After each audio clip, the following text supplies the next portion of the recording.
Highlighted din ang comment ni megastar Sharon Cuneta sa isang netizen na sinabing huminto na raw dapat siya sa pagkukumpara sa kanyang mga anak.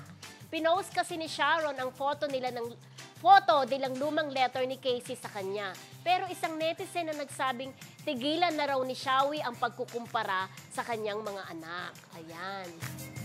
Say ni Sharon, for the record, sa'yo at sa mga kasingkitid mo, mag-isip kayo ang nagpipilit na ikumpara mga anak ko. Hindi ako. Tumigil na kayo at di kayo nakakatulong. Plus, wala kayong halaga sa amin. Kahit na obviously, gusto nyo maging mahalaga sa buhay namin nang wala naman kayong karapatan o ginawa kundi manira. Buhay nyo, asikasuhin nyo. Sabi ni Sharon, galit, di ba? Salbo, di ba?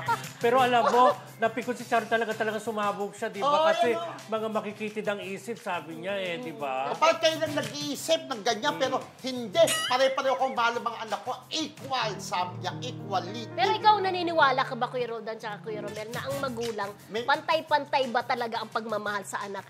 Laging nagiging diskusyon yan Diba? Pero, Alam mo, sige. hindi. Parehas Hindi. tayo. Mayroong ano, hindi ba nila sinasabing paborito, pero yung attention Nararamdaman mo bilang anak? Oo. Ako din. Totoo yun.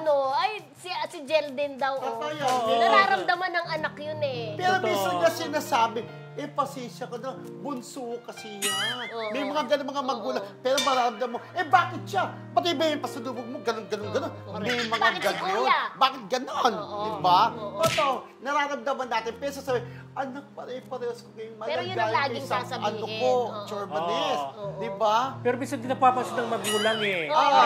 Unaware sila minsan dun Pero nararamdaman ng anak yun. Diba? totoo yun. I'm sure agree sa atin lahat ng mga anak, diba? Nagtitigilan ng mga ano natin, Correct. Pero mahal niya pare-pares. Pero meron parang tinatangi pa rin. Pero diba? respeto natin ang sinabi ng megastar Sharon Cuneta na wag nang pagkumparahin ang pagtingin niya sa kanyang mga Tama anak. naman, totoo. Diba? So ibigay na natin yung respect sa kanya at wag nating questionin ang pagiging nanay niya sa At mga wala anak kang karapatan niya. talaga magsabi, Yes, di ba? correct. Oo. Totoo.